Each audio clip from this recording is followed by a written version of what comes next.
गहरे जंगल के बीचों बीच, जहां सूरज की किरणें भी पत्तों की छतरी से झांकती हैं, एक जवान और दिलकश औरत श्वेता अकेली बांस की झोंपड़ी में रहती थी।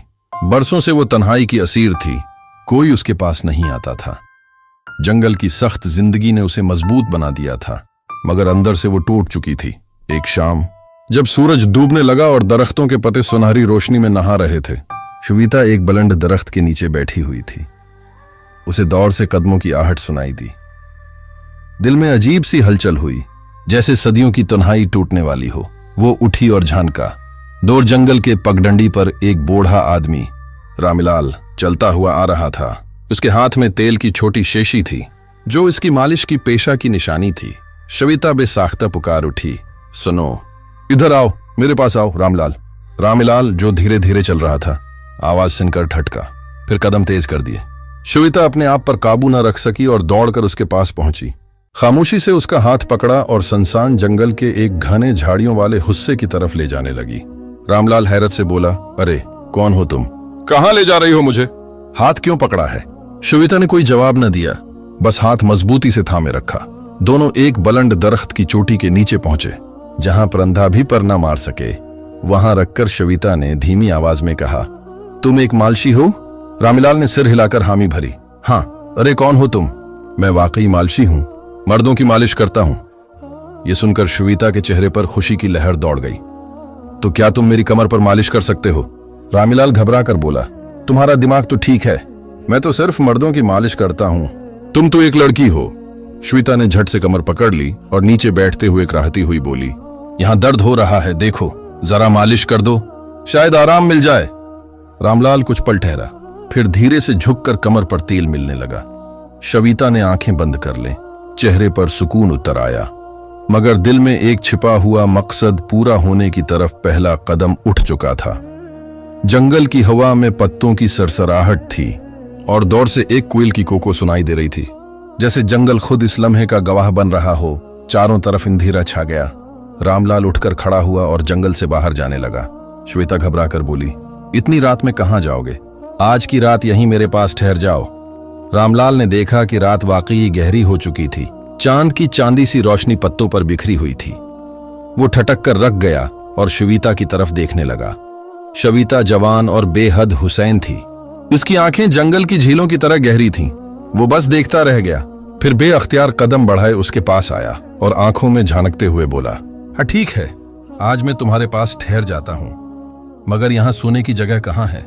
श्वेता मुस्कुराकर बोली, जगह मिल जाएगी, बस तुम मेरे साथ सोने वाले बनो। ये कहकर उसने रामलाल का हाथ पकड़ा और जंगल के घने हुस्से की तरफ चढ़ने लगी, जहां उसकी बांस की झोंपड़ी थी। हवा में जंगली फूलों की खुशबू थी और दौर से एक शेर की धाड़ सुनाई दी, जो तन्हाई को और गहरा कर रही थी। झोंपड़ी के पास पहुंचकर रामलाल ठटक कर बोला, ये तो बहुत छोटी सी झोंपड़ी है, यहां तो सिर्फ एक ही आदमी सो सकता है। श्वेता उसकी आंखों में देखकर बोली, झोंपड़ी छोटी है, मगर यह जंगल बहुत बड़ा है, क्यों ना हम दोनों झोंपड़ी के बाहर इसी नर्म घास पर सो जाएं? रामलाल बोला, ठीक है, जैसे तुम्हारी मर्जी। श्वेता ने फौरन घास पर चटाई बिछाई और कहा, यहां बैठो। रामलाल चटाई पर बैठ गया। श्वेता भी करीब बैठ गई। कुछ पल बाद उसकी नजर रामलाल के हाथ में रखी तेल की शीशी पर पड़ी। मुस्कुराकर पूछा, मालिश करने के कितने पैसे लेते हो? रामलाल बोला, जो जितना दे वही ले लेता हूं। श्वेता ने फिर सवाल किया, और मुझसे कितना लोगे? रामलाल चुप रहा, कोई जवाब न दिया। श्वेता ने धीमी आवाज में आंखों में देखते हुए कहा, तुम क्या क्या मालिश करते हो?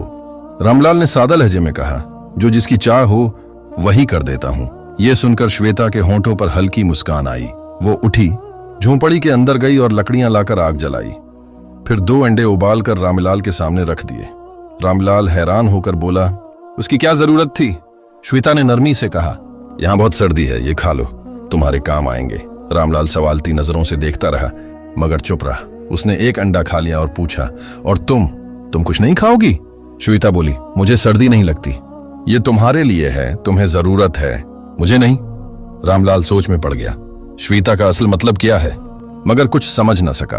उसने दूसरा अंडा भी खा लिया। तब तक बादल गहरे हो चुके थे। रामलाल वहीं चटाई पर लेट गया। श्वेता भी पास ही दूसरी चटाई पर लेट गई और दोनों नींद की आगोश में चले गए। जंगल में झिंगुओं की आवाज थी और दूर से एक नदी की बहती आवाज सुनाई दे रही थी। सुबह हुई। रामलाल अभी गहरी नींद में था कि शविता जाग उठी और जंगल के एक घने दरख्त के नीचे जाकर अपना बाजू थाम कर बैठ गई। अचानक वो चीखने लगी, हाय मेरा बाजू, मेरा बाजू। रामलाल घबरा कर जाग उठा। आवाज सुनते ही भागता हुआ आया। शविता कराहते हुए बोली, मेरे बाजू में आग लग रही है, देखो देखो। उसकी आवाज में इतना दर्द था कि रामलाल के कदम तेज हो गए। वो आते ही पास पहुंचा, घुटनों के बल बैठ गया और नरमी से पूछने लगा, कहां दर्द हो रहा है? यहां। वो बाजू को आहिस्ता आहिस्ता छूने लगा। शविता ने आंखें किसकर बंद कर लें और कराह कर बोली, हाँ वही जगह है, बस वही। उसके चेहरे पर अजीब सा सुकून आ गया, जैसे रामलाल की अंगुलियों के लम्स ने उसे किसी और दुनिया में पहुंचा दिया हो। रामलाल पूरी तौजा से बाजू पर तेल मिलता रहा और बोला, अरे कौन हो तुम? तुम्हारे जिस्म में इतनी दर्द क्यों छुपे हैं? लगता है जैसे बरसों से किसी ने तुम्हारा ख्याल ही नहीं रखा। जंगल की सुबह में परिंदों की चहचहाहट थी और हवा में ताजा फूलों की महक फैल रही थी। श्वेता की आवाज अचानक ठंडी पड़ गई। कभी किसी ने रखा ही नहीं। फिर मुस्कुराकर बोली, लेकिन तुम तो रख सकते हो ना। रामलाल चुप हो गया। दिल जैसे कुछ कहना चाहता था। कुछ पल वो आंखों में देखता रहा, फिर सिर झुकाकर धीरे से बोला, हाँ अगर तुम चाहो तो मैं तुम्हारा ख्याल रख सकता हूँ। अचानक शविता उठी और तेजी से जंगल के घने झाड़ियों के पीछे गायब हो गई। रामलाल हैरान होकर पीछे भागा। जब पहुंचा तो देखा शविता एक बड़े पीपल के दरख्त के पीछे छिप चुकी थी। रामलाल इधर उधर ढूंढता रहा। तब उसकी नजर दरख्त के पीछे ठहरी जहां से शविता छिप कर देख रही थी। वो दौड़ा और बोला, अब यहाँ क्यों बैठ गई हो? शविता ने नरमी से कहा, यह जगह कैसी है? यहाँ कोई नहीं, सिर्फ तुम और मैं। रामलाल ने हैरत से पूछा, तुम्हारा मतलब क्या है? श्वेता कुछ पल सोचती रही, फिर बोली, नीचे बैठ जाओ। रामलाल उलझन में था मगर बैठ गया। श्वेता ने नजरें झुकाकर पूछा, तू बताओ तुम्हारा इरादा क्या है? रामलाल हड़बड़ा कर बोला, तुम क्या कहना चाहती हो? श्वेता ने बात मोड़ दी, बस ये पूछ रही थी कि तुम यही रहोगे या वापस चले जाओगे। दोनों कुछ देर खामोश बैठे रहे। फिर श्वेता उठी और बोली, चलो आज मैं तुम्हें कुछ खास खिलाती हूँ, तुम मेरे पहले मेहमान हो। रामलाल चौंक कर बोला, क्या चीज? श्वेता शरारत से मुस्कुराई, चुप रहो, ठहरो, सारी जिंदगी याद रखोगे। दोनों झोंपड़ी की तरफ बढ़े। जंगल के दरख्तों से छन कर सूरज की किरणें झोंपड़ी के बांस के ढांचे पर पड़ रही थीं। श्वेता ने आग जलाई और जंगली फलों का एक छोटा टुकड़ा निकाला। रामलाल चौंक कर पूछ बैठा, ये कहां से आया? श्वेता ने पलट कर कहा, तुम्हारे आने से पहले भी कोई आया था। रामलाल के माथे पर बल पड़ गए। धीमी आवाज में बोला, फिर वो कहां गया? श्वेता मुस्कुराकर बोली, चला गया, नीचे जंगल की गहराई में, बहुत नीचे। रामलाल खामोश हो गया। कुछ देर बाद खाना तैयार हुआ। दोनों ने बैठकर खाया। अब शाम उतर रही थी। जंगल में ठंडी हवा चलने लगी। श्वेता ने रामलाल का हाथ थामा और उसे जंगल के एक बुलंद दरख्त पर ले गई। ऊपर पहुंचकर नीचे बैठ गए। श्वेता ने सिर पकड़कर बोली, आज तुम मेरे लिए कुछ करोगे? रामलाल ने नरमी से पूछा, बोलो क्या चाहती हो? श्वेता कराहते हुए बोली, मेरे सर में बहुत दर्द है, तुम मेरे सिर की मालिश कर दो। रामलाल देर तक सोचता रहा, फिर धीरे से बोला, अगर उससे तुम्हें सुकून मिलता है तो मैं तुम्हारे हर दर्द को कम करने की कोशिश करूंगा। उसने सिर की मालिश की। कुछ देर बाद दोनों वापस झोंपड़ी के पास आए। श्वेता ने लकड़ियां इकट्ठी की और झोंपड़ी के बाहर आग जलाई। दोनों आग के करीब बैठ गए। श्वेता ने आंखों में देखते हुए कहा, क्या तुम अकेले हो? तुम्हारी बीवी नहीं है? रामलाल कुछ कहने ही वाला था कि श्वेता ने फौरन कहा, हाँ तुम परेशान मत हो, दिल छोटा मत करो, मैं हूं ना तुम्हारे लिए। रामलाल ये सुनकर चौंक गया मगर खामोश रहा। दोनों कुछ देर आग के पास बैठे रहे, फिर वहीं घास पर लेट गए और नींद की आगोश में चले गए। जंगल में रात के कीड़ों की आवाजें थीं और चांद की रोशनी पत्तों से छनकर उन पर पड़ रही थी। सुबह हुई तो श्वेता चुपके से उठी और जंगल के एक घने हिस्से की तरफ चली गई जहां एक गोल दायरा बना हुआ था। वहां दायरे के अंदर जाकर बैठ गई और सोचने लगी, जब मैं अकेली थी कम से कम चैन तो था। इधर रामलाल जाग उठा। जब श्वेता को पास न पाया तो उसी दायरे की तरफ चल पड़ा। वहां पहुंचा तो देखा श्वेता दायरे के अंदर बैठी है। धीरे से पास आया और घबरा कर बोला, क्या हुआ तुम्हें? यहाँ क्यों बैठी हो? श्वेता ने झट से कहा, कुछ नहीं, बस यूं ही आई थी, पांव में थोड़ा सा दर्द है। रामलाल ने फौरन पांव उठाया और झोंपड़ी में ले आया। अंदर पहुंचकर पूछा, ये सब क्या है? तुम्हें हर रोज दर्द क्यों होता है और जंगल के दायरे पर क्यों चली जाती हो? श्वेता ने धीमी आवाज में कहा, ये मेरी सजा है और सब कुछ मैं तुम्हारे लिए कर रही हूं। रामलाल हैरान होकर बोला, मेरे लिए कैसे? श्वेता की आंखों में कोई राज छिपा था मगर वो कुछ कहे बगैर झोंपड़ी से बाहर निकल गई। जंगल की हवा में नमी थी और दौर से एक मूर की आवाज सुनाई दे रही थी। दोपहर हो चुकी थी। श्वेता ने खाना बनाया और दोनों ने साथ मिलकर खाया। खाने के बाद चारों तरफ खामोशी छा गई। रामलाल ने मुस्कुराकर पूछा, कुछ ज्यादा तो नहीं खा लिया तुमने? श्वेता ने जवाब दिया, तुम्हारे साथ खाना अच्छा लगता है। रामलाल हैरत से बोला, तुम अजीब हो, कभी भूखी जैसी लगती हो और कभी यूं ही मुस्कुरा देती हो। अगले दिन जंगली फल पकाते हुए श्वेता मुस्कुराकर बोली, कभी कभी भूख पेट में नहीं, दिल में लगती है। रामलाल चौंक कर बोला, तुम्हारी ये बातें अजीब लगती हैं, कहना क्या चाहती हो? श्वेता ने नरमी से जवाब दिया, अभी कुछ नहीं, बस ये बताओ, क्या आज रात भी यही रहोगे? रामलाल ने आह भरकर कहा, तुम रोज यही पूछती हो और मैं रख जाता हूं। जब तुम ठहरती हो तो मैं भी ठहर जाता हूं। श्वेता ने नजरें झुकाकर कहा, शायद बेहतर हो कि अब तुम चले जाओ। रामलाल कुछ देर खामोश रहा, फिर पूछा, अगर चला गया तो? श्वेता धीमी आवाज में बोली, तो वही दर्द लौट आएगा। रामलाल चौंक कर बोला, आज फिर कहां दर्द है? श्वेता ने जवाब दिया, दिल में। रामलाल ने सोचकर कहा, उसका तो मेरे पास कोई इलाज नहीं। श्वेता शरारत से बोली, तुम्हारे हाथों में शफा है, तुम्हें क्या मालूम? रामलाल हंसते हुए बोला, लगता है तुम मुझसे खेल रही हो। श्वेता संजीदा होकर बोली, अगर खेलती तो तुम कब के हार चुके होते। रामलाल चुप हो गया। कुछ देर बाद श्वेता ने आहिस्ता से कहा, चलो तुम्हें एक जगह दिखाती हूं जो अब तक तुमने नहीं देखी। रामलाल ने पूछा, कहां? श्वेता बोली, जंगल की दूसरी तरफ एक छोटी सी गार है। दोनों जंगल के इस पार गए। रामलाल ने गार में झांक कर कहा, यहां तो अंधेरा है। श्वेता ने धीमी आवाज में कहा, इसीलिए तो पसंद है मुझे, न कोई चेहरा न कोई आवाज। रामलाल ने हैरत से पूछा, ये गार तुम्हारे लिए है? श्वेता ने जवाब दिया, नहीं, ये मेरे माजी के लिए है। रामलाल धीरे से बोला, तुम्हारे अंदर बहुत कुछ छिपा है। श्वेता मुस्कुराकर उसके कंधे पर सिर रखकर बोली, यादें उम्र से नहीं दिल से जड़ती हैं। रामलाल बोला, ये तुम मुझे बदल रही हो। श्वेता धीमी आवाज में बोली, नहीं, मैं तुम्हें वापस ला रही हूं। जंगल की गहराई में एक नदी का शोर था और हवा में जंगली फूलों की महक फैल रही थी। सुबह हुई। श्वेता चुपके से उठी और इस बुलंद दरख्त के नीचे पर जा बैठी जहां गोल दायरा बना था। वो रोज वहां आती और घंटों खामोश रहती। रामलाल नींद में बस उसके पास हाथ बढ़ाता रहा, मगर श्वेता न मिली। घबराकर वो बाहर निकला और जंगल के दायरे की तरफ बढ़ा। करीब पहुंचकर बोला, रोज सुबह यहां बैठने की वजह क्या है? श्वेता नरमी से बोली, ये जगह खामोश है और खामोशी में अपनी आवाज सुनाई देती है। फिर धीरे से कहा, आज मेरे बाएं कुंधे में अजीब सा दर्द है, जरा देख लो। कल कमर में था, आज कुंधे में। रामलाल मुस्कुराकर बोला, तुम्हारे दर्द का ये सिलसिला कब खत्म होगा? उसने श्वेता के कुंधे पर हाथ रखकर मालिश शुरू की। यहाँ थोड़ा नीचे, हाँ ये जगह तो ठंडी लग रही है, यहाँ दर्द कैसा? श्वेता मध्यम लहजे में बोली, कुछ दर्द जिस्म में नहीं होते। रामलाल खामोश रहा, बस हाथ चलाता रहा। श्वेता ने आंखें बंद कर लें और बोली, जब तुम छूते हो तो सब कुछ थम जाता है। तुम तो सिर्फ तेल लगाते हो, मगर उसका असर इतना क्यों होता है? रामलाल हैरत से बोला, शायद तुम्हें अंदाजा ही नहीं कि तुम मेरे लिए क्या हो। श्वेता चुप रही। रामलाल कुछ कहना चाहता था, मगर जबान साथ न दे सकी। श्वेता ने बात बदलते हुए कहा, चलो आज तुम्हें एक और जगह दिखाती हूं। दोनों जंगल के घने हिस्से की दूसरी तरफ गए। पतली सी पगडंडी के पीछे दरख्तों के बीच एक पुराना चश्मा बह रहा था। रामलाल हैरत से बोला, ये जगह तुमने मुझे पहले क्यों नहीं दिखाई? श्वेता ने धीमी आवाज में कहा, क्योंकि ये जगह सिर्फ उनके लिए है जो अपने अंदर बहने की हिम्मत रखते हैं। रामलाल बोला, आज तुम कुछ बदली बदली लग रही हो। श्वेता पलटकर बोली, और क्या तुम हर दिन वैसे ही रहते हो? मैं रोज नया बनने की कोशिश करती हूं, मगर अंदर वही हूं जो कभी थी। रामलाल ने नरमी से पूछा, और वो कौन थी? श्वेता ने नजरें छिपाई, वो जिसे खुद से नफरत हो गई थी। कुछ पल दोनों चुप रहे। फिर रामलाल आहिस्ता से बोला, ये सब तुम कैसे सहती हो? श्वेता ने मध्यम लहजे में कहा, सहती नहीं, शायद इंतजार है। रामलाल बोला, किसका इंतजार? श्वेता ने हल्की सी कंपकपाहट के साथ कहा, तुम्हारी खामोशी के टूटने का। उसकी आंखों में नमी भर आई।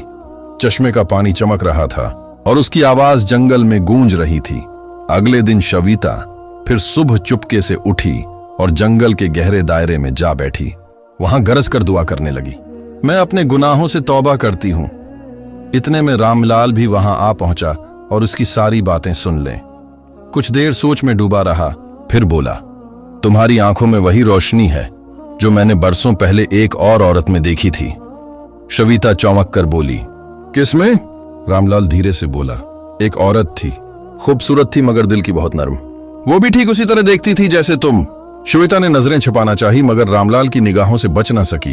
वो गहरी सांस लेकर आसमान की तरफ देखता हुआ बोला, मुझे मालूम है तुम कुछ छिपा रही हो, मगर मैं इंतजार कर सकता हूं जब तक तुम खुद सब कहने को तैयार ना हो। इसी पल दूर आसमान पर बिजली चमकी और श्वेता कांप पड़ी। बारिश की बूंदें उसके चेहरे पर गिरती रही। श्वेता धीरे से बोली, हाँ, वो चली गई और मैं बरसों उसके लौट आने का इंतजार करता रहा।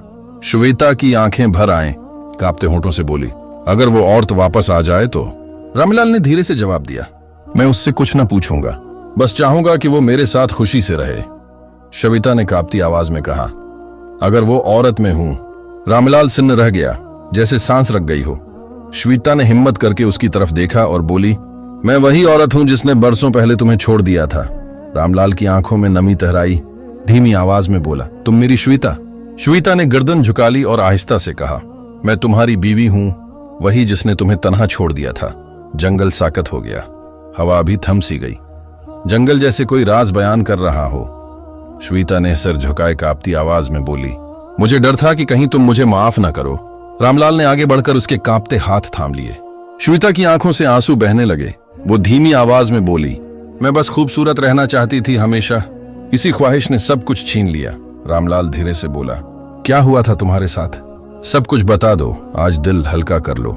श्वेता ने गहरी सांस ली और धीमी आवाज में अपनी कहानी सुनाने लगी। इस दिन जब मैंने तुम्हें छोड़ा था तो अकेली निकल पड़ी। दिल में बस एक ही आरज़ू थी कि मैं दुनिया की सबसे हुसैन औरत बन जाऊं। चलते चलते मैं एक वीरान जंगल पहुंची जहां एक पुरानी बांस की झोंपड़ी थी। मुझे एक अजीब सी औरत मिली, वो एक काली जादूगरनी थी। श्वेता के हाथ कांपने लगे। उसने कहा, अगर चाहती हो कि तुम्हारी जवानी कभी खत्म ना हो तो उसकी कीमत चुकाना होगी। मैंने हामी भर ली। रामलाल गहरी सांस लेकर सुनता रहा। श्वेता आगे बोली, उसने मुझे कुछ तावीज दिए, कुछ मंत्र सिखाए और कहा कि हर महीने किसी जिंदा चीज का खून अपने जिस्म पर लगाना होगा।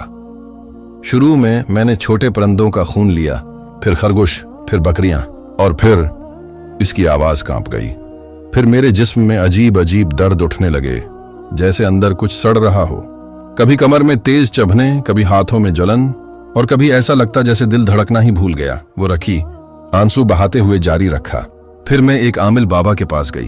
उन्होंने सब कुछ सुनकर कहा, तुमने कुदरत के साथ बगावत की है, अब माफी सिर्फ तौबा से मिलेगी। तुम्हें तन्हा जंगल में रहकर अपने गुनाहों की माफी मांगनी होगी। और याद रखो, जिसे तुमने छोड़ा है उसे वापस लाओ। जिस दिल को तोड़ा है उसकी खिदमत करो, और जिस खामोशी को जन्म दिया है उसका कुफारा अदा करो। मैं बरसों से यही कर रही हूं, तुम्हारे दर्द को अपना दर्द बनाकर, तुम्हारी खिदमत करके, तुम्हें वापस लाकर। रामलाल की आंखों में आंसू तैर गए। उसने मुस्कुराकर श्वेता का हाथ थाम लिया और कहा, तुमने जो गुनाह किए उनका एतराफ ही सबसे बड़ी तौबा है। जंगल पर फिर धुंध छा गई, मगर इस बार दोनों के दरमियान न कोई पर्दा रहा, न कोई झूठ। अचानक एक झटके से श्वेता के जिस्म में हरकत हुई और वो अपनी असल हालत में लौट आई। अब वो पहले जैसी गैर मामूली हुसैन न रही, मगर उसके दिल और जिस्म दोनों को सुकून मिल चुका था। बारिश थम गई, सूरज निकल आया और जंगल के पत्तों पर एक नई सुबह का आगाज हुआ। दोनों वहां से उठे, हाथों में हाथ थामे झोंपड़ी की तरफ चले। रामलाल ने श्वेता को गले लगाया और बोला, अब कोई तन्हाई नहीं, कोई दर्द नहीं, हम साथ हैं। श्वेता ने मुस्कुराकर सर हिलाया। वो जंगल से निकले, एक छोटे से गांव में बस गए जहां रामलाल ने मालिश का काम जारी रखा और श्वेता ने घर संभाला। बरसों की जुदाई के बाद उनकी जिंदगी में मोहब्बत, माफी और सुकून लौट आया। वो अक्सर जंगल के दरख्तों की बजाय अपने छोटे से सहन में बैठकर सितारे देखते, एक दूसरे की कहानियां सुनते। श्वेता के दर्द खत्म हो गए क्योंकि अब उसका दिल शफा पा चुका था। रामलाल की मालिश अब सिर्फ श्वेता के लिए थी। मोहब्बत की मालिश सुबह की नर्म रोशनी से सहन में सुकून छा गया। श्वेता और रामलाल छोटे से सहन में बैठे चाय पी रहे थे, कभी हंसते, कभी खामोश। हवा में ताजगी थी और दोनों के दिल एक नए जज्बे से भरे हुए थे। श्वेता ने आहिस्ता से कहा, कभी लगता है ये सब ख्वाब है, मगर तुम्हारे हाथों का लम्स और तुम्हारी बातें हकीकत का हिस्सा हैं। रामलाल मुस्कुराकर बोला, ख्वाब और हकीकत की तमीज वहीं खत्म होती है जहां दिल सुकून पाए। दोनों बाग की तरफ गए जहां फूल खुल रहे थे। श्वेता ने एक फूल चूमा और कहा, ये खुशबू भी कभी न खत्म होने वाली लगती है, जैसे तुम्हारी मोहब्बत। रामलाल ने उसके कुंधे पर हाथ रखा और कहा, और तुम्हारी हंसी वो रोशनी है जो हर दिन को रोशन कर देती है। दोपहर में वो सहन में बैठे परिंदों की चहचहाहट सुनते। श्वेता ने दिल की बात कही, मेरा सुकून तुम्हारे साथ है और ये सुकून मुझे जिंदगी की असल हकीकत याद दिलाता है। रामलाल ने कहा, दिल की ये बातें सबसे बड़ी दौलत हैं और तुम्हारी सदाकत ने सब कुछ बदल दिया है। शाम के वक्त सूरज गुरूब होने लगा। श्वेता ने कहा, हमने बरसों की जदाई को महसूस किया, मगर अब हमें नई शुरुआत मिल गई है। रामलाल ने कहा, और ये शुरुआत मोहब्बत, माफी और सब्र की बुनियाद पर है। रात में वो छत पर बैठे सितारे गिनते।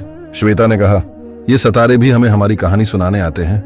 हर एक की रोशनी हमें याद दिलाती है कि जिंदगी में हमेशा उम्मीद रहनी चाहिए। रामलाल ने उसे करीब खींच कर कहा, और उम्मीद हमेशा दिल के अंदर रहती है, जैसे तुम्हारी मोहब्बत मेरे दिल में है। कुछ दिनों बाद रामलाल ने श्वेता को एक छोटा सा नोट दिया। हर दिन एक नया सबक है और हर लम्हा खुशी का हक रखता है। श्वेता ने मुस्कुराकर कहा, तुमने मुझे जिंदगी का सबसे कीमती सबक सिखाया कि असल खुशी दिल की सफाई और मोहब्बत में है। वो दोनों अक्सर शाम को सहन में बैठकर एक दूसरे की कहानियां सुनते, कभी हंसते, कभी खामोशी में बस एक दूसरे के वजूद को महसूस करते। श्वेता ने कहा, अब मैं हर दर्द भूल चुकी हूं, बस तुम्हारे साथ हर लम्हा जीना चाहती हूं। रामलाल ने मुस्कुराकर कहा, और मैं तुम्हारे हर दर्द को अपना समझूंगा, बस तुम्हारी खुशी मेरी जिंदगी है। आखिर में श्वेता ने सबके लिए पैगाम दिया,